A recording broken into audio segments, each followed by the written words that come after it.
Amém, glória a Deus. Mais uma vez nós temos a oportunidade rica de estar na presença do Senhor, falando da mensagem do Senhor, ouvindo um pouco do Senhor. E agora que nós já louvamos, já adoramos, já oramos, já ofertamos, esse momento de nós ouvirmos a palavra do Senhor e sermos edificados por essa palavra, amém? Então, amados, sem delongas, eu quero te convidar a abrir a palavra do Senhor no Evangelho de Mateus, no capítulo de número 4, Evangelho de Mateus, capítulo 4.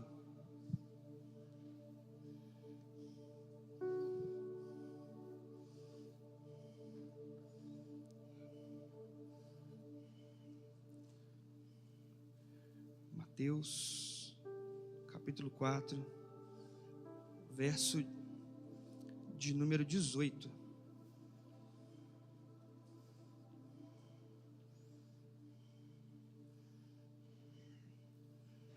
Se você encontrou, eu quero te convidar a se colocar de pé, para reverentemente nós lermos juntos a palavra do Senhor. Amém? Diz assim a palavra do Senhor: caminhando junto ao mar da Galileia, Jesus viu dois irmãos, Simão, chamado Pedro, e André. Eles lançavam as redes ao mar, porque eram pescadores. Jesus lhes disse: venham comigo e eu os farei pescadores de gente. Então eles deixaram imediatamente as redes e o seguiram. Pouco mais adiante, Jesus viu outros dois irmãos, Tiago, filho de Zebedeu, e João, o irmão dele. Eles estavam no barco em companhia de seu pai, consertando as redes, e Jesus os chamou. Então eles, no mesmo instante, deixaram o barco e seu pai e seguiram Jesus. Até aí, meu irmão, minha irmã, feche seus olhos, não feche a sua Bíblia, vamos orar mais uma vez ao Senhor. Deus amado, Pai querido, obrigado, Jesus, por essa manhã de presença, Deus. Obrigado, Jesus, porque a sua glória, meu Pai, já se faz real e a sua presença neste lugar, Deus. Portanto, Deus, que essa porção de palavra que nós lemos, ó Pai, já é mais do que suficiente, Senhor, para nos ativar, para nos moldar, para transformar a nossa vida e reescrever a nossa história, Jesus. Mas além disso, meu Pai, nós queremos, ó Pai, humildemente pedimos, Deus, a revelação dessa palavra, Deus.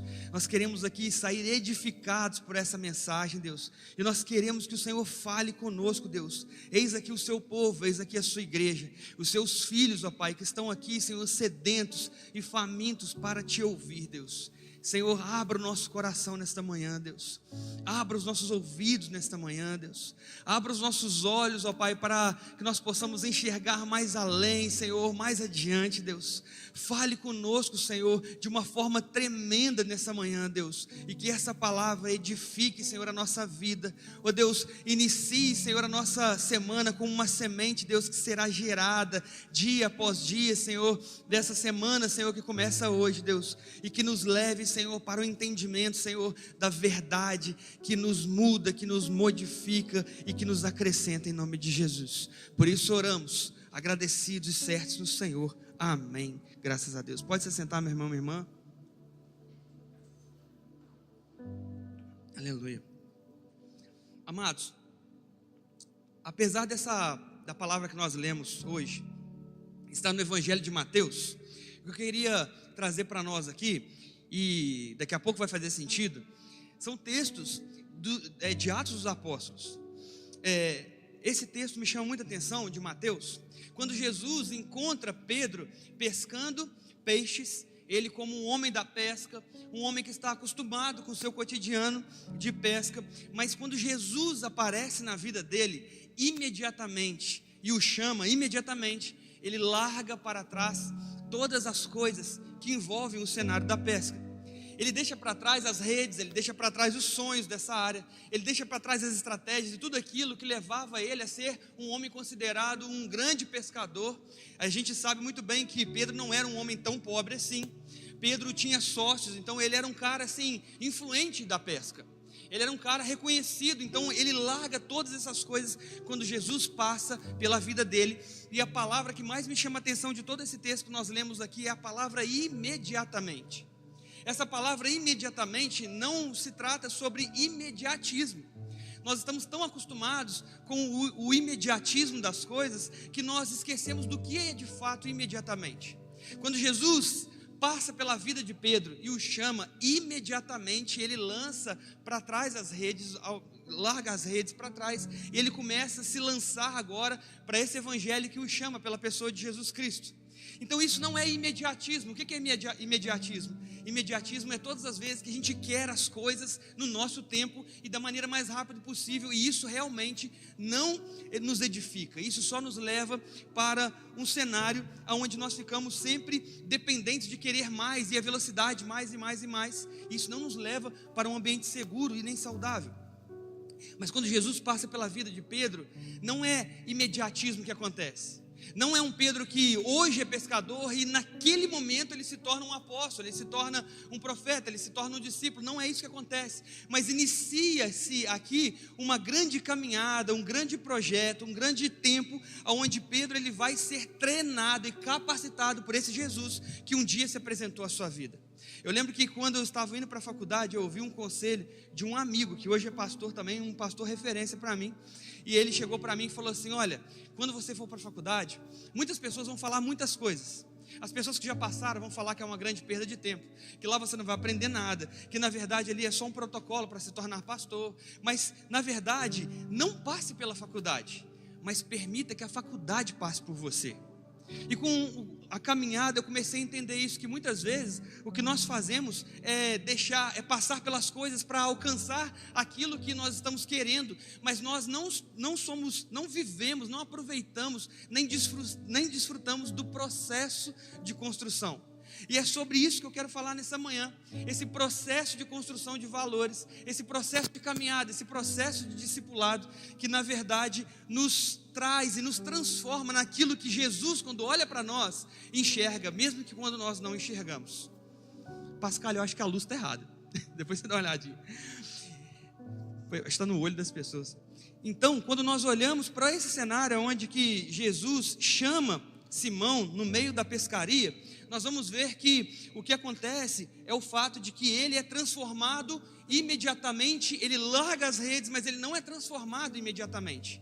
O que acontece na verdade é que Jesus ele começa uma caminhada com esses homens e ele começa a transformar. Mas eu queria deixar muito claro aqui a história exatamente de Pedro, porque Pedro, quando ele está sendo chamado aqui por Jesus, ele é um homem que nós conhecemos como um homem que leva sempre ao pé da letra as coisas. Ele é um homem ríspido, ele é um homem muitas vezes rude, ele é um homem que não tem paciência, ele é um homem que muitas vezes passa a carroça na frente dos bois, e ele começa a se demonstrar quem ele é de verdade ao longo da caminhada, e Jesus é crucial para transformar esse homem. Então eu quis pegar a ideia de Pedro, que na verdade esse homem só teve esse nome Pedro porque Jesus mesmo mudou a sua vida. Quando Jesus passa pela vida de Pedro, Jesus muda o nome de Pedro. E aí começa uma primeira lição para nós. Quando Jesus passa pela nossa vida, ele muda a nossa identidade e ele transforma a nossa essência. Não tem como Jesus passar pela nossa vida sem algo grande que está dentro de nós ser transformado. Não há como Jesus passar na nossa vida e nós continuarmos da mesma maneira, com as mesmas estruturas, com a mesma identidade, com a mesma essência, que muitas vezes nos atrapalharia de chegar aonde Jesus gostaria que nós estivéssemos. Então essa é a primeira lição que fica, porque quando Jesus passa pela vida de Pedro, a primeira coisa que Jesus faz, além de chamar ele para algo novo, que ele nem tem dimensão do que seria, apesar de ele não ter dimensão, ele escolhe de fato ir imediatamente ao caminho de Jesus, e Jesus transforma ele, muda o nome dele a partir da caminhada. Mas o texto que eu gostaria mesmo que a gente fosse aprofundar mais, e aí eu não vou te pedir para você abrir a sua Bíblia, mas está em Atos. E eu estou lendo Atos nesses últimos tempos. Na verdade eu estou lendo e relendo Atos assim, já tem alguns meses que eu estou lendo, relendo, e tem algumas coisas que têm me chamado muita atenção. Por exemplo, o que tem me chamado muita atenção é quando Estevão tem a oportunidade de se defender diante do Sinédrio. O que ele faz na verdade é começar e aproveitar a sua oportunidade para pregar a palavra de Deus, desde Moisés até Jesus. Quando Paulo tem essa mesma oportunidade, ele também faz a mesma coisa. Quando aqueles homens estão presos, eles se sentem e açoitados, eles se sentem dignos de sofrer algumas agruras por causa do nome de Jesus. E essas coisas têm mexido muito comigo, porque muitas vezes nós olhamos para a nossa caminhada, nós olhamos para a nossa vida, para os nossos passos em direção a esse Jesus, e muitas vezes nós reclamamos do que nós estamos vivendo. Nós olhamos para dentro de nós, nós não vemos outra chance. Nós olhamos para os nossos passos e muitas vezes achamos que nós estamos mais paralisados do que de fato crescendo. E eu olho que essas coisas aconteciam com os discípulos, com os apóstolos da mesma proporção. Mas a diferença é que quando Jesus passou pela vida deles, e Jesus também tem passado pela nossa vida, amém? Eles têm uma esperança, um motivo de crer, e eles fazem aquilo até a morte. Eu gosto muito de um pastor que outro dia na internet ele estava falando que o evangelho, ele não, é difícil a gente provar a existência de Jesus com a ciência, mas por outro lado, quando nós olhamos para os relatos bíblicos e mesmo os romanos, nós vamos ver que todos aqueles que se embrenharam nesse caminho do evangelho, que seguiram Jesus e se entregaram para essa vida, todos eles morreram de forma ríspida. E esse pregador, ele disse assim: ninguém morre por algo que você não acredita. Então, mesmo que a gente não possa comprovar o Jesus histórico, a ressurreição, apesar de ter relatos até romanos sobre isso, mesmo assim a gente tem que admitir que ninguém morre por uma mentira. E esses homens, quando Jesus passou pela vida deles, transformaram aquilo que Jesus olhava, que para eles era inexistente, em verdades absolutas, que faziam com que eles saíssem dos seus lugares, abandonassem as suas velhas estruturas e começassem a viver algo novo no Senhor. E esse algo novo no Senhor começou a levar eles a um ambiente de colocar as mãos, em posição de mãos, a expulsar demônios, a curar vidas, a transformar pessoas. E aí muitas vezes nós olhamos para dentro de nós e vemos a nossa vida paralisada, porque nós não fazemos isso e achamos que na verdade nós estamos atrasados, mas a verdade toda é que nós precisamos deixar Jesus passar pela nossa história, e não somente passar por nós, mas quando Ele passar, Ele transformar, Ele arrancar coisas de nós que atrapalham a nossa caminhada. Muitas vezes nós carregamos redes que nós achamos importantes, mas só são peso para a nossa caminhada. Ele fala: larga para trás, eu vou te entregar uma nova ferramenta que você não vai precisar carregar tanto peso. E muitas vezes nós queremos caminhar com Jesus, mas nós temos dificuldade de abandonar as estruturas antigas, temos dificuldade de abandonar as coisas, as ferramentas, os ideais, os pensamentos e todas as coisas que para nós são peso na bagagem, que nos atrapalha de vivenciar e viver algo novo no Senhor. Então, quando eu olho para a palavra de Deus, eu vejo nesse cenário de Atos, quando Jesus agora, ele já passou, ele já instituiu aquilo que ele devia instituir. Em Atos ele já ressuscitou, ele já apareceu para os discípulos, ele já ficou 40 dias com os discípulos e passando entre o povo. Ele já ascendeu os céus e agora na verdade o Espírito Santo já havia estado com os discípulos. E em Atos do capítulo 2 em diante, nós vamos ver exatamente isso. Atitudes, atos, ações, mas não são mais as ações de Deus, são as ações dos discípulos, as ações dos apóstolos, as atitudes dos apóstolos. Mas que atitudes essas? Já pensou se Atos dos Apóstolos fossem escritos antes dos evangelhos? Já pensou alguém falando em nome de Deus e agindo em nome de Deus, sem ter de fato a clareza de que Deus o havia orientado e o que Deus orientou? Então, quando eu olho para Atos, eu percebo que na verdade são ações, são atitudes de apóstolos, de discípulos que experimentaram Jesus passar pelas suas vidas, mas não somente passar, mas transformar a sua história, transformar a sua realidade e mudar a sua identidade. Quando eu olho para Atos dos Apóstolos, eu vejo que aquilo que os apóstolos agora estão fazendo, não estamos fazendo mais por conta própria, mas estão fazendo agora em nome de Deus. Mas se eu for comparar Atos dos Apóstolos com os Evangelhos, eu vou ver que a diferença grande, gritante, se a gente for falar apenas numa frase simples, é que antes, Jesus estava com os apóstolos dia após dia. Jesus tinha uma caminhada diária com eles, um cotidiano com Jesus. Quem que gostaria de gastar 3 anos da sua vida na escola do Espírito, sendo Jesus o professor e mestre? Quem não gostaria? Claro que nós gostaríamos, mas quando nós respondemos essa mensagem, essa pergunta, e levantamos a nossa mão, nós deixamos de lado uma importância muito, muito forte, porque hoje nós temos essa oportunidade ainda, só que através do Espírito Santo de Deus. Então nós precisamos continuar aprendendo, continuar sendo ensinados acerca daquilo que o Senhor quer para a nossa vida, mas a totalidade do ensinamento já está na palavra de Deus, que não apenas contém a palavra, mas é a palavra de Deus, a Bíblia, que é a palavra de Deus. Quando eu olho para essa mensagem, eu vejo que agora os apóstolos vão fazer muitas coisas, e tudo que eles vão fazer, na verdade, está embasado em tudo aquilo que eles aprenderam quando eles estavam, de fato, durante esse tempo com Jesus, sendo ensinado, sendo doutrinado, sendo corrigido, muitas vezes sendo dissuadido, muitas vezes tendo os seus ideais jogados por terra, sendo rechaçados. Quando eu olho para a palavra de Deus e vejo algumas coisas em Atos, é lógico, eu vou ver alguns erros, porque não são atos do Espírito, não são atos de Jesus, mas são atos dos apóstolos, homens tementes ao Senhor, discípulos, mas homens, seres humanos passíveis de erro. Então não é que não há problema em errar, é lógico, mas nós não erramos de uma maneira proposital. Essa semana nós falamos sobre o pecado, e quando nós falamos sobre o pecado, nós falamos que o pecado na vida do crente precisa ser um acidente de percurso, e não uma rota alternativa que eu vou seguindo todo dia, porque senão vira banalidade, senão vira displicência, senão prova que eu não estou observando os preceitos, as leis, os princípios do Senhor. Mas quando eu olho para os Atos dos Apóstolos, apesar de eu encontrar erros doutrinários, vacilos, mas eu percebo que aqueles homens são os homens que Jesus confiou a igreja nas mãos dele. Apesar dos erros, a igreja crescia. Apesar dos erros, aquele povo obedecia à fé, e por causa do testemunho daqueles homens, a igreja crescia, e à medida que eles pregavam o evangelho, Deus ia acrescentando aqueles que iam sendo salvos.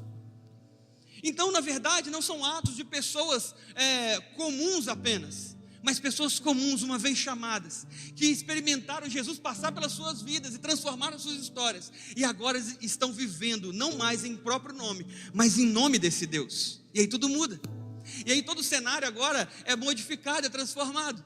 Então, quando eu olho para a palavra de Deus, e lendo alguns textos de Atos dos Apóstolos, eu percebo quando Jesus, através da palavra, agora não Jesus físico, homem, humano, carnal, quando esse homem, através da sua palavra, passa pela vida de algumas pessoas. E o que me chamou a atenção, lendo Atos dos Apóstolos, foram 3 homens que tinham o mesmo nome. E esses 3 homens que tinham o mesmo nome, me chamou a atenção, porque eles tinham esse mesmo nome. Talvez possa ser apenas uma coincidência, afinal de contas, esse nome que esses homens possuíam era um nome muito comum para a época, e muito comum para aquela cultura daquele povo.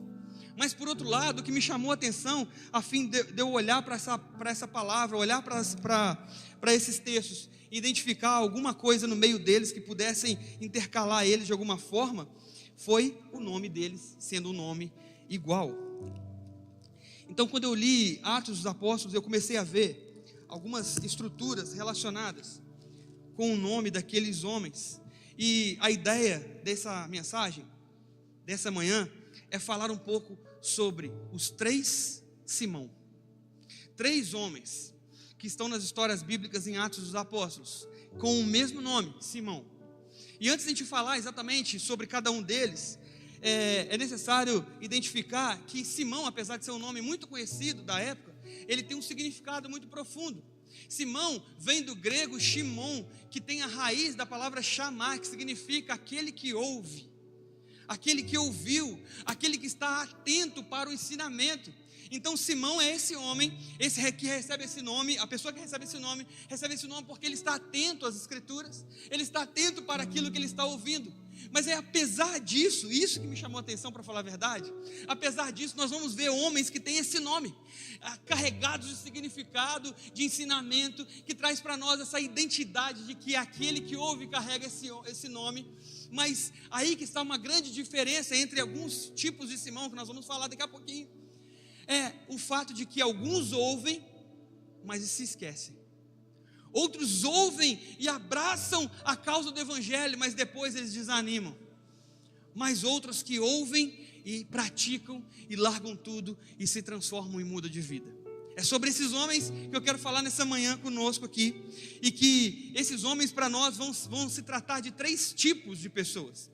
3 tipos de homens que têm o mesmo nome, que carregam o mesmo nome, mas com histórias diferentes. E todos eles receberam a palavra do Senhor, ou seja, a palavra do Senhor passou pela vida deles. Jesus, através da Sagrada Escritura, foi pregado a esses homens. Eles tiveram acesso a essa verdade, acesso a esse Jesus através da sua palavra. E aí, depois disso, eles tomaram decisões. E é sobre as decisões deles que modificaram ou não a vida deles, ou que definiram de fato o que de verdade eles decidiram que o seu nome significaria.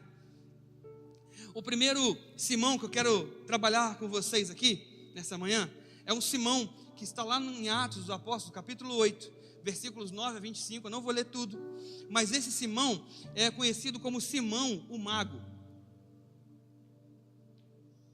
E a história dele, no versículo 9, diz assim: havia naquela cidade um homem chamado Simão, que praticava artes mágicas, deixava o povo de Samaria admirado.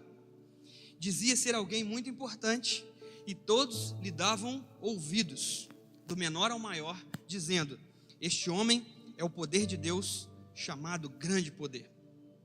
No verso de número 13 diz: o próprio Simão abraçou a fé, e tendo sido batizado, acompanhava Filipe de perto, observando extasiado os sinais e grandes milagres praticados. Repita comigo: observando extasiado os sinais e grandes milagres praticados. Este homem é um homem diferente dos outros que nós vamos ver mais para frente. Simão o Mago, ele era acostumado a praticar artes mágicas. Ele praticava coisas que deixavam as pessoas admiradas. Ele estava acostumado com isso. Mas certo dia, Filipe, passando por Samaria, começou a transformar, a pregar a palavra de Deus. E as pessoas ao redor, onde Filipe passava, recebiam essa palavra, elas mudavam de vidas e eram regeneradas. Quando Simão viu esse poder, Simão o Mago viu esse poder, ele ficou extasiado com isso. E ele começou a abraçar a fé. Ele aceitou Jesus, ele foi batizado, ele ficou extasiado por causa dos milagres. Então este primeiro homem, esse primeiro Simão, o Simão o Mago, ele representa um tipo emocionado. Nós carregamos dentro de nós as emoções, sim, a nossa alma, ela é o centro das nossas emoções. A nossa alma é a nossa mente, é o centro dos nossos sentimentos. Mas por outro lado, nós não podemos viver baseados naquilo que nós sentimos. Os sentimentos são como sensores que nos conectam com as coisas que estão acontecendo à nossa volta. Mas por outro lado, eles não podem ser definidores da nossa essência. Muito pelo contrário, muitas vezes nós precisamos colocar os nossos sentimentos de lado para tomar atitudes racionais, que apesar de muitas vezes até nos fazer chorar ou nos incomodar, é a coisa certa a se fazer. Mas quando eu olho para Simão o Mago, eu percebo que ele está tão acostumado a viver nas coisas que abrem os olhos e deixam as pessoas ao seu redor extasiados, que ele também se tornou um cara que só admira as coisas que estão diante dos seus olhos. Este homem é apenas um homem que olha para todas as coisas e ele fica emocionado com tudo que está acontecendo ao seu redor, e ele começa a aceitar todas as coisas por causa daquilo que ele está vendo. Mas o Evangelho, amados, não se trata sobre aquilo que nós estamos vendo, mas sobre frutos que demoram um certo tempo até começar a ser gerados. Não dá para a gente apostar e acreditar em alguém que aceitou Jesus hoje e amanhã já está levando a palavra de Deus. Não estou dizendo que está errado, eu estou dizendo que não dá para a gente acreditar que essa pessoa realmente foi transformada. E aí quando a gente olha para a história bíblica, a gente vê por que Pedro demorou tanto para aceitar Paulo no ministério. E a gente fica assim: meu Deus, mas Paulo é um exemplo para mim, é para mim também. Mas se eu tivesse lá, provavelmente, eu principalmente como mineiro, eu colocaria não um pé, mas 2 pés atrás. Poxa, o cara estava me perseguindo agora, e agora já está falando que o próprio Jesus apareceu para ele em caminho de Damasco. Que história é essa?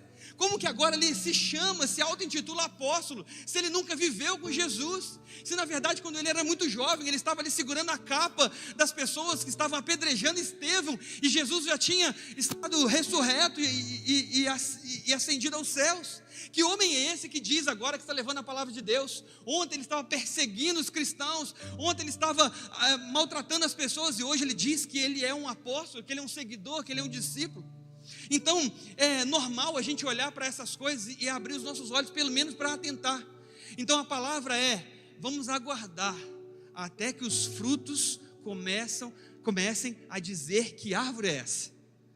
Porque não adianta a gente apontar o dedo e falar que isso é do Senhor, ou que aquilo não é do Senhor. Eu aprendi com a pastora Rosângela, quando ela disse assim, olha, eu duvido de nada das coisas do Senhor, mas eu também não julgo enquanto eu não conhecer. Se eu não entender, eu espero, eu aguardo, eu oro ao Senhor, mas eu não digo que não é do Senhor. Porque eu não quero colocar Deus dentro de uma caixa e dizer assim, olha, o que Deus faz, sempre Ele faz da mesma maneira, e é sempre da maneira que eu conheço. Mas quando eu entendo a multiforme graça de Deus, eu percebo que o o Senhor faz é coisas maravilhosas na vida de cada um de nós, e de maneiras diferentes, e é essa que é a beleza do poder de Deus que nos encontra, que nos transforma dia após dia. Então quando eu olho para a palavra de Deus, eu vejo esse homem, e esse homem acabou de ser regenerado, esse homem acabou de aceitar Jesus, esse homem acabou de ser transformado, ele foi batizado, e agora ele está extasiado pelos milagres, pelos sinais que ele vê. E aí tem uma primeira aplicação que a gente pode trazer para nós hoje. Será que nós estamos caminhando com Jesus, de fato, pelo que Jesus é? Ou se nós estamos com os nossos olhos muito arregalados, extasiados, pelos milagres que nós contemplamos diante dos nossos olhos? Será que a nossa vida realmente é uma vida transformada e regenerada e já começou a gerar frutos? Ou será que nós estamos nesse barco caminhando, acostumados com as pessoas que estão remando nesse barco, nos levando para um caminho, e graças a Deus é um caminho bom, mas por outro lado é um caminho onde eu estou passeando, simplesmente enxergando aquilo que está diante dos meus olhos, e isso tem atraído o meu olhar, isso é maravilhoso. A gente sabe, amados, que tem muitas pessoas que vêm para a nossa igreja, e muitas pessoas que chegam no nosso ambiente coletivo de reunião, de culto, por causa das pessoas que estão pregando. É ou não é? Verdade ou mentira? Não é? Se for fulano de tal, a igreja lota. Se for fulano de tal, a igreja não lota. Não é? Se for uma conferência profética, a igreja lota. Se vai dizer que a pessoa ela é muito usada com milagres, a igreja enche. Ok? Então nós precisamos abrir os nossos olhos para perceber que existem todos esses tipos de pessoas no nosso meio. Pessoas que vão vir pelo prêmio, tem gente que vai vir pelos sinais, tem gente que vai vir pelo milagre. Mas os que permanecem por causa de Jesus. Os que estão aqui, os que permanecem, independente de quem vem pregar, de quem vai ministrar o louvor, de se as luzes estão acesas ou apagadas, se tem muita gente, se o ar-condicionado está ligado, se está chovendo, se não está, se eu estou triste, se eu estou feliz. Na verdade são aqueles que já começaram a gerar frutos e perceberam que o fruto importa muito mais do que os meus sentimentos. E eu não caminho mais por causa das emoções, eu não caminho mais por causa disso que tem sido gerado em mim, que me conecta com o ambiente exterior, que eu disse aqui agora, que chama sentimentos. Mas eu estou aqui por um ideal, e esse ideal é maior do que a minha vontade. Você está entendendo? Esse ideal, esse propósito que Jesus tem para a minha vida e para a sua vida é maior do que a nossa vontade, é maior do que os nossos sentimentos, é maior do que os nossos desejos, mas com o tempo vai se transformar em desejos nossos também. Então quando eu olho para a palavra de Deus e vejo o apóstolo Paulo dizendo assim, já não vivo eu, mas Cristo vive em mim, eu já percebo que aquele homem agora já não tem mais vontades próprias que leva ele a cometer as coisas, as atrocidades e as suas próprias vontades, mas todas as vontades dele agora foram substituídas por um ideal, um chamado que é maior do que ele, maior do que as vontades dele, maior do que o pensamento dele, mas que leva ele a viver coisas maravilhosas. E quando eu olho para Paulo, eu não posso deixar de notar os frutos que identificam um homem transformado. E que frutos são esses? Pessoas batizadas, pessoas alcançadas, gentios que nunca tinham ouvido falar sobre Jesus, e que essa mensagem foi pregada, eles foram transformados, igrejas plantadas na Ásia, na Europa, em tantos outros lugares, cartas mostrando o cuidado pastoral, e continuando pastoreando aquelas pessoas por cartas, ensinamentos, repreensões. Então quando eu olho para Paulo, eu vejo um homem que de fato, ele foi transformado por esse evangelho. Quando Jesus apareceu para ele, transforma a vida dele. No início a gente pode colocar os pés atrás, mas quando a gente vê os frutos daquela árvore, a gente vai ver que de fato ele foi chamado por Jesus. De fato ele é um homem que ele seguiu e rumou na vontade do Senhor, e ele abriu mão das suas próprias vontades. Aleluia. Então quando eu olho para Simão, o mago, eu percebo isso. Eu percebo um homem que ele é novo convertido. Ele é um homem novo na fé. E está tudo bem chegar até Jesus pela emoção, não tem problema nisso. O problema é permanecer com Jesus na emoção. Porque o dia que você vier no culto, que nós viermos no culto, numa conferência, numa sala de oração, não importa, e a gente não sentir nada, automaticamente a gente vai achar que a gente está em débito, ou que Jesus esqueceu da nossa vida. Então não dá para basear a nossa estrutura, os nossos valores e o propósito que nós estamos caminhando em sentimentos, porque senão nós vamos viver de emoções, ou seremos aqueles emocionados. Eu tenho certeza que você conhece um emocionado na sua caminhada, não é? Aquela pessoa que chegou e ela começou a querer fazer tudo, ela se inscreveu em todos os ministérios, ela aparece em todos os cultos, mas daqui a pouco ela enfraquece.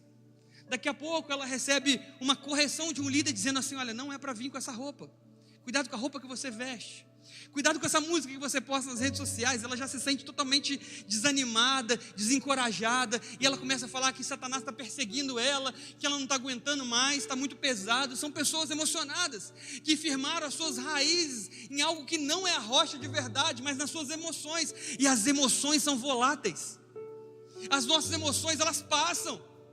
Eu tenho certeza que você já foi apaixonado por alguém e você não casou com esse alguém, mas naquela época você disse que era o marido, seu marido, sua mulher, a mulher da sua vida, o homem da sua vida, não é verdade? Todos nós aqui já passamos por alguma coisa parecida, né? Os adolescentes estão passando também, misericórdia, gente. Ai, até a sua. Fala, Deus. Mas quando a gente olha para essas emoções, a gente percebe que essas emoções elas não servem de fato para firmar ninguém na presença de Deus, porque estar firmado na presença de Deus tem a ver com renúncias, tem a ver com coisas que eu acredito fielmente, mas que por causa desse Jesus transformador eu preciso deixar de lado, para a minha saúde espiritual, para o cumprimento do meu propósito, para estar de fato no lugar que o Senhor me chamou para estar. Então, quando eu olho para Simão, o mago, eu percebo que esse homem, ele é um homem emocionado. Pastor, mas o que ele fez de errado de verdade? É simples. Quando os apóstolos ouvem a dizer que Filipe está em Samaria e batizando muitas pessoas, eles enviam Pedro e Tiago para aquele lugar. E aí quando eles chegam lá, eles impõem as suas mãos e o Espírito Santo se derrama sobre a vida de todos aqueles homens. Quando Simão o mago vê isso, mais uma vez as suas emoções vêm à flor da pele e ele fica mais uma vez extasiado. Eu fico imaginando o tamanho do olho daquele cara, e quando eu fico imaginando isso, me dá vontade até de rir. Aquele cara que só fica de olhos arregalados, afinal de contas ele nunca viu tanto poder diante dos seus olhos. Ele praticava artes mágicas, mas ele sabia que era charlatanismo, mas agora ele está diante de alguma coisa que ele não consegue desvendar, e ele vê que é impressionante demais. E aí existe uma prova do emocionado. Simão oferece dinheiro para os apóstolos para receber o poder que eles carregavam. Aí a gente percebe quais são os frutos desse homem que um dia abraçou a fé, foi batizado, estava caminhando com Jesus, de certa forma, pela palavra do Senhor, mas que identifica que ele não estava pronto ainda para exercer nada. A falta de maturidade dele, de reconhecer e perceber que Jesus não se vendia como ele fazia para alcançar lucro, que os milagres não podiam ser vendidos, que os sinais não podiam ser contabilizados, que aquilo não podia ser ofertado de uma maneira por troca, por barganha.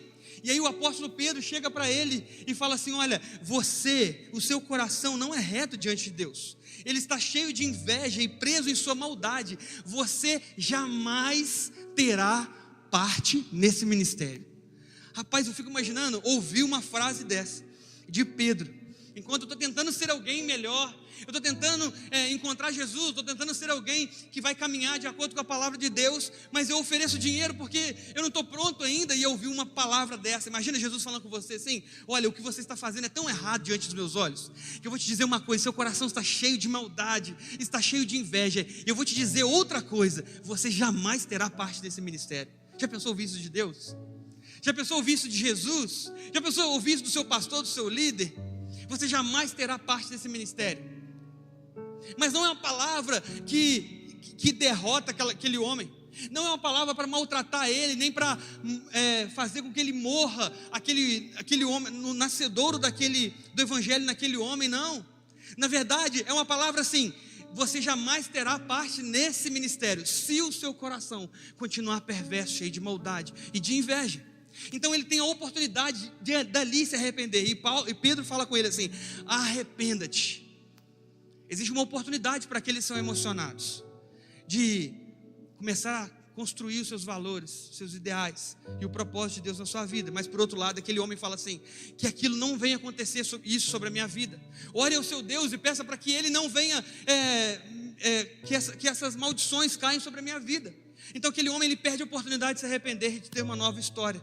E a história dele simplesmente, a gente não vê mais falar na palavra de Deus sobre esse emocionado Simão.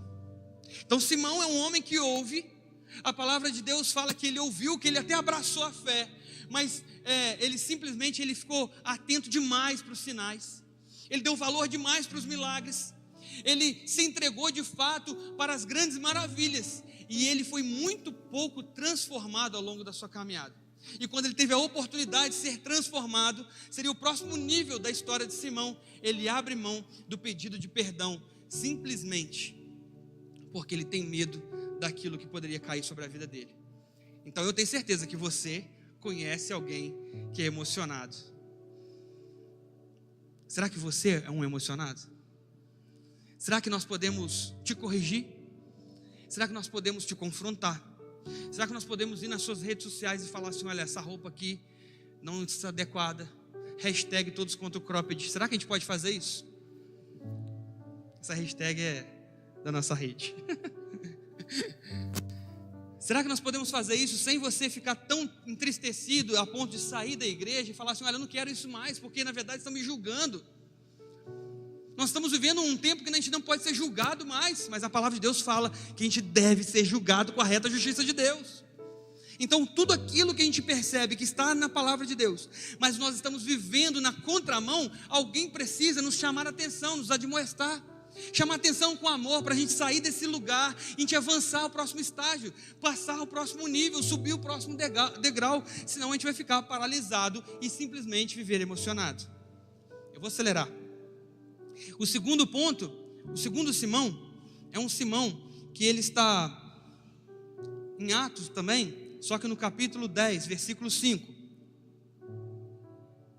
O primeiro Simão é um Simão que é do tipo emocional, mas o segundo Simão é o tipo que a palavra de Deus fala que ele é conhecido não por fazer magias, mas por ser um homem curtidor. Simão o curtidor, lá no capítulo 10, versículo 5, a palavra de Deus fala assim: agora envie mensageiros a Jope e mande chamar Simão, que também é chamado de Pedro. Ele está hospedado com Simão o curtidor. Amados, curtidor não é aquele que vai lá no Facebook, no Instagram e começa a curtir, não. Curtidor são aqueles que trabalham curtindo couro na época.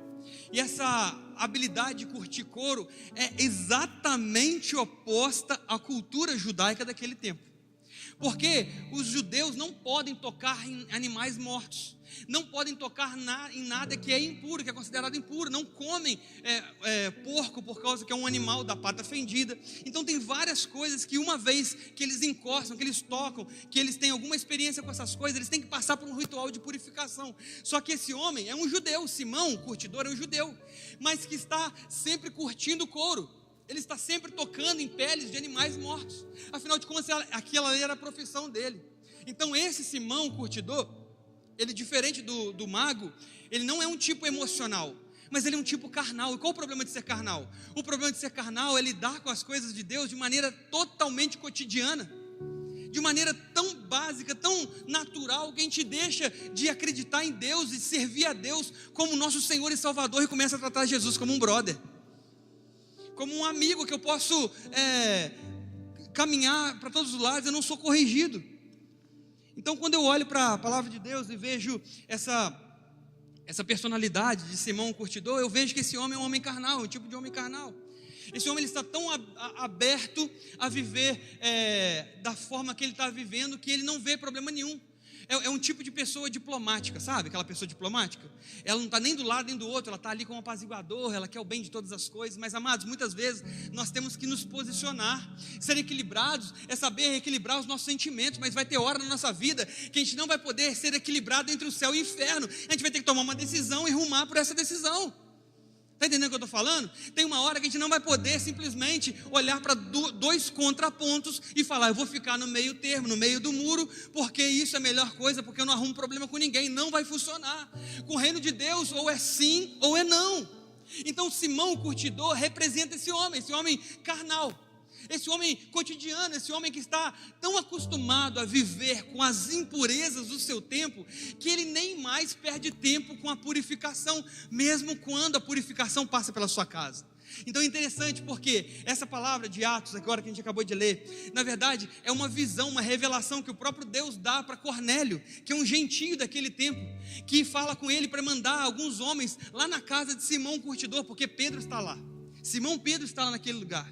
Ele está ali na casa de Simão o curtidor. Então quando Simão também recebe uma visão de um lençol que desce dos céus, com animais dentro, e a voz de Deus dizendo assim, Pedro, mata e come. E Pedro fala assim, Senhor, jamais entrou pela minha boca algo que fosse impuro. E Deus por 3 vezes fala com ele assim, jamais chame de impuro aquilo que o próprio Deus purificou. E Pedro está naquele terraço aguardando a comida ficar pronta para ele comer, quando ele recebe essa visão. E logo depois dessa visão, a porta daquela casa bate, e aqueles soldados chamam Pedro para revelar as Sagradas Escrituras para Cornélio, que está aguardando ansiosamente. Então Pedro está na casa do curtidor, com certeza. Você já imaginou Pedro na sua casa? Tenta imaginar Pedro na sua casa. Você acha que Pedro ia chegar na sua casa, ia para a varanda ou para o terraço orar, e ele não ia falar de Jesus, ele não ia falar das suas histórias. Não importa nem se é Pedro. Alguém entra na sua casa e fica em silêncio, não fala da vida, não fala do cotidiano. E o que Pedro tinha para falar? Se não fosse os sinais, as maravilhas, as coisas que ele estava vivenciando, os batismos, a palavra de Deus sendo pregada, o que Pedro ia falar? A Bíblia não fala isso, mas é impossível a gente perceber diferente disso. Pedro estava na casa de Simão, o curtidor, e tudo que Pedro falava, tudo que Pedro estava fazendo, aguardando até o almoço para fazer outras coisas, com certeza não eram comunicados ali através de palavras, através de conversas. E certamente essas palavras entraram pelos ouvidos de Simão, o curtidor. Afinal de contas, ele também se chamava Simão. Afinal de contas, ele também ouvia a palavra de Deus. Só que aquele homem ouvia a palavra de Deus, mas deixou que a palavra de Deus saísse pelos seus outros ouvidos. Sabe, então Simão, o curtidor, é um tipo de pessoa carnal, que até ela é simpática à fé. Ele é tão simpatizante da fé. Geralmente aquele homem, aquela mulher que você convida para vir na igreja, ele fala assim, olha, Deus... é tudo igual, né? O importante é a gente estar bem. Sabe quando você convida uma pessoa e fala assim, não tem esse negócio de Deus dos católicos e Deus dos evangélicos, é o mesmo Deus. É aquela pessoa que você chama para vir numa conferência e você fala que vai ter muitas pessoas, que eles vão se hospedar às casas das pessoas. Ele fala assim, não, se precisar de um colchão, pode contar comigo. Se precisar hospedar alguém na minha casa, pode contar comigo. Se precisar de dar almoço para alguém, pode contar comigo. Mas não conte comigo para ser transformado, para ir na igreja, para se responsabilizar, para se comprometer com esse evangelho de transformação e tudo mais. Então esse homem é até um simpatizante da fé. A palavra de Deus passa pela sua vida, passa pela sua casa. Pedro está ali e ele está falando o tempo todo sobre o reino de Deus, mas aquele homem, ele não decide sair daquela zona de conforto dele, da carnalidade, das experiências cotidianas dele, para ser transformado num novo homem. Então aquele homem, na verdade, ele está simplesmente ouvindo a palavra de Deus, mas ele não retém nada dessa palavra. E quando Pedro sai dali e vai para a casa de Cornélio, e ali o Espírito Santo desce sobre a vida, sobre a família de Cornélio, na verdade, o que Simão, o curtidor, tem é apenas uma história linda para contar.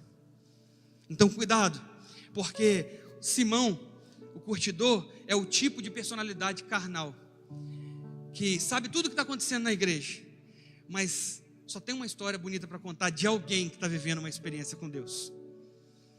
Então nós precisamos reconhecer se nós estamos nessa fase da carnalidade e nos aprofundar de verdade, abrir os nossos ouvidos para ouvir de fato a palavra de Deus, mas ser aquele que é transformado por essa palavra, amém?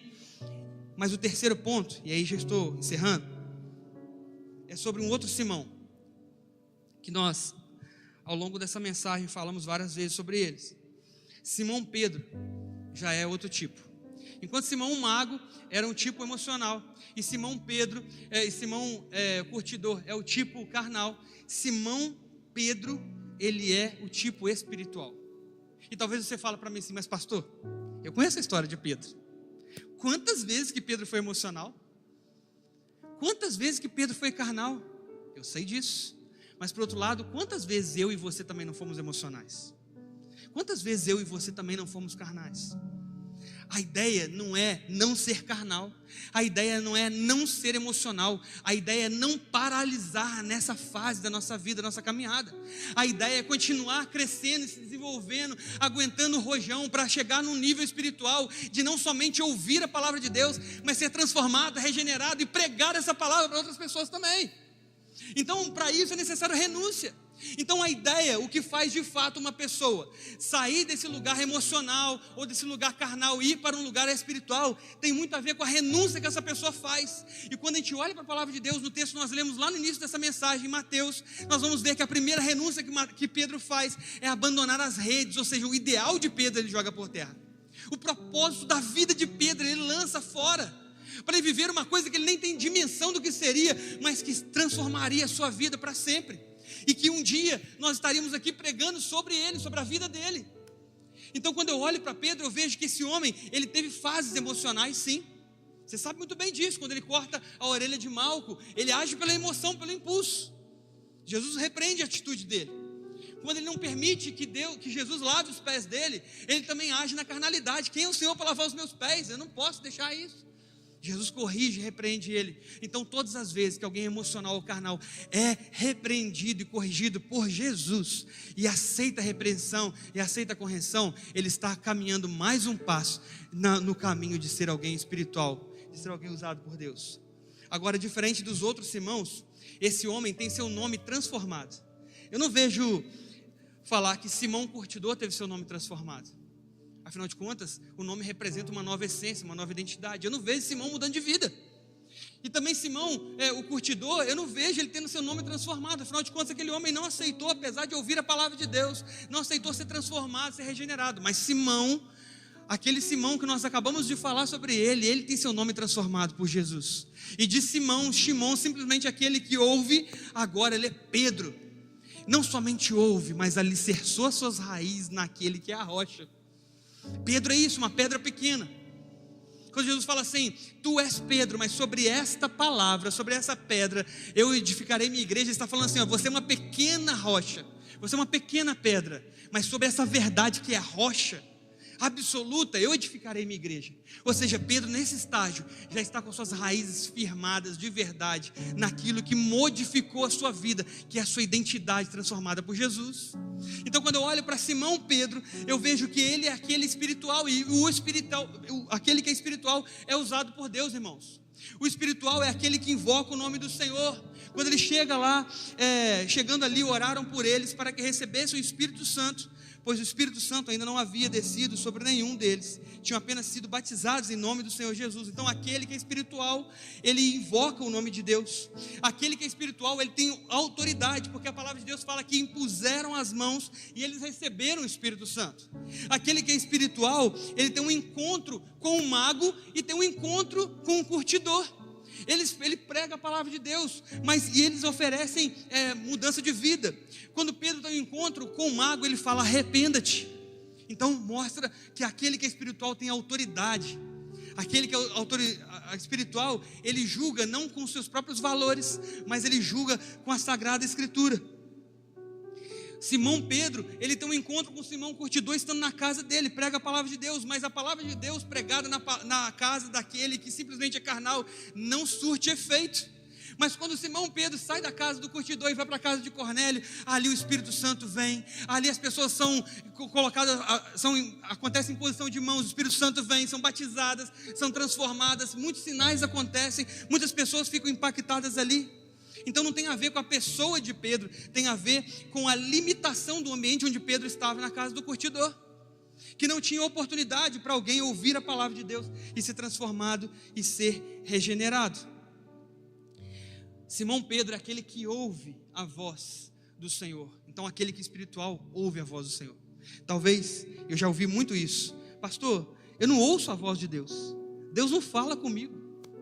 Amados, não tem uma palavra mais bonitinha e menos chata de dizer. Deus só fala com aquele que é espiritual. Porque Deus não é louco de falar nada com aquele que é emocional. Porque o emocional confunde a voz de Deus com a voz da sua própria cabeça, até com a voz de Satanás. É ou não é? Deus vai falar com aquele que tem maturidade para ouvir a sua palavra e fazer algo em reforço dessa palavra. Então, Simão Pedro é aquele que ouve a voz do Espírito Santo. Simão Pedro é aquele que recebe um chamado. Ele diz assim: olha, vai chegar homens aqui que vão te procurar, vá, porque você tem uma missão. Então o espiritual recebe a missão. O espiritual é aquele que ouve a voz de Deus. O espiritual é aquele que tem acesso ao Espírito Santo. O espiritual é aquele que prega a palavra em nome de Deus, e essa palavra surte efeito.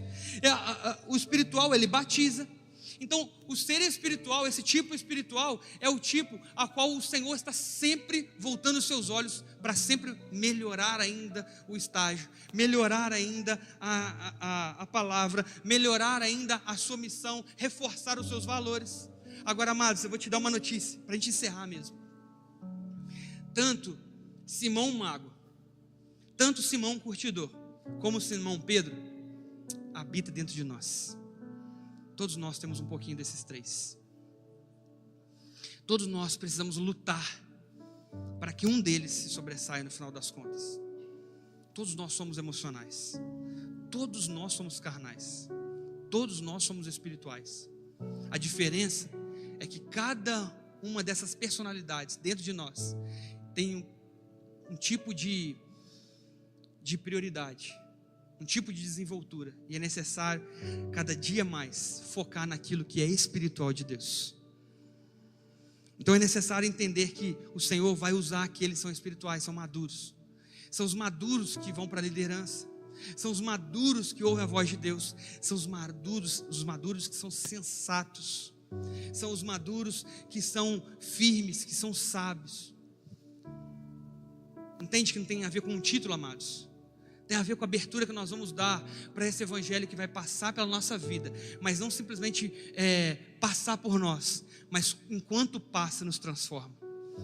E para encerrar, a palavra de Deus em Tiago fala que todos aqueles que ouvem a palavra de Deus, mas não a praticam, são como homens que contemplam a sua própria imagem diante do espelho e logo se afastam do espelho e já esqueceu quem era. Nós não podemos contemplar nossa imagem diante do espelho e esquecer que nós somos filhos de Deus. Nós não podemos contemplar nossa imagem diante do espelho e esquecer que nós somos chamados por Deus. Nós não podemos contemplar nossa imagem no espelho e olhar para nós e perceber que somente existem traços do emocionado, traços somente do carnal, mas precisamos encontrar a imagem e semelhança de Deus, porque a palavra de Deus em Tiago fala que aquele que não é apenas ouvinte, mero ouvinte, mas obediente a essa palavra, prosperará em tudo que irá fazer.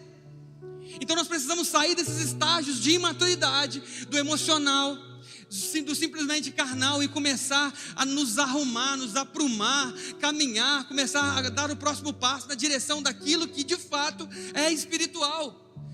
Ser espiritual não é simplesmente rodar, não é simplesmente falar em língua. Ser espiritual é ter traços que identificam que você possui frutos. Não adianta rodar, pular, falar em mistério, se depois de tudo isso você demonstra que você é uma pessoa diferente disso. Não dá para viver uma dupla personalidade na igreja e no mundo, não dá. Na verdade, os nossos frutos são aquilo que de fato identificam para nós. É como um termômetro da nossa caminhada para saber se eu estou caminhando na posição certa, na direção certa ou não. Então é necessário uma palavra uma palavra como essa para que nos faça refletir sobre como nós temos dado nossos passos, para onde nós temos caminhado e cadê os nossos frutos. Mas é necessário olhar para dentro de nós, olhar para as nossas mãos e perceber os frutos.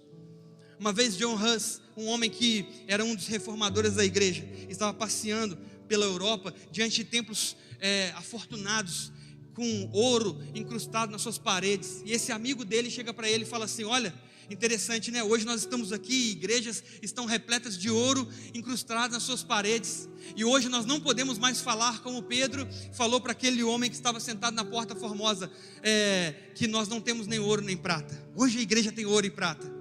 John Huss vira para ele e fala assim: verdade, hoje a igreja tem ouro e prata, mas hoje a igreja não tem mais autoridade para falar levanta e anda.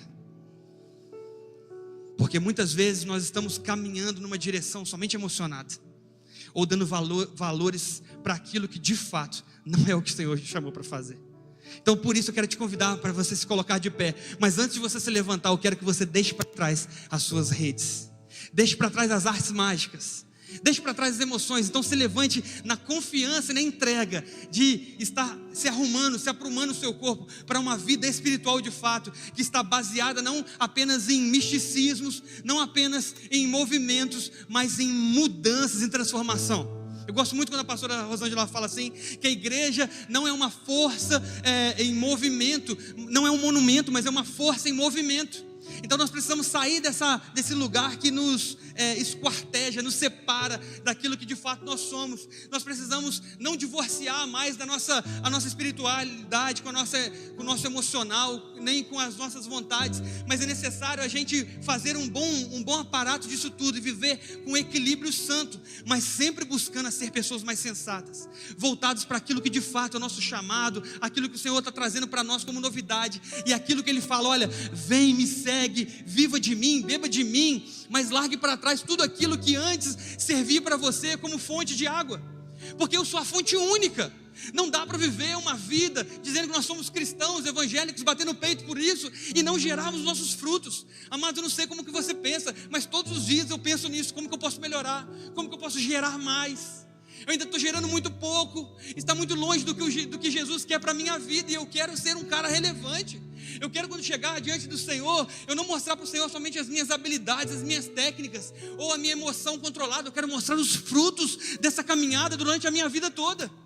E essa promessa está para mim e para você, amados. Jesus disse assim, que nós faremos milagres maiores do que Ele já fez, porque nós teremos mais oportunidades do que jamais Ele já teve, e nós temos essa oportunidade de caminhar na escola do Espírito, dia após dia, e nos tornarmos cada vez melhores, homens e mulheres, cada vez mais relevantes na sociedade a qual nós estamos inseridos. Então é por isso que eu te convido a sair do seu lugar e vir aqui na frente. Somente você que deseja reforçar e viver uma vida espiritual de fato, buscando de verdade frutos que são transformados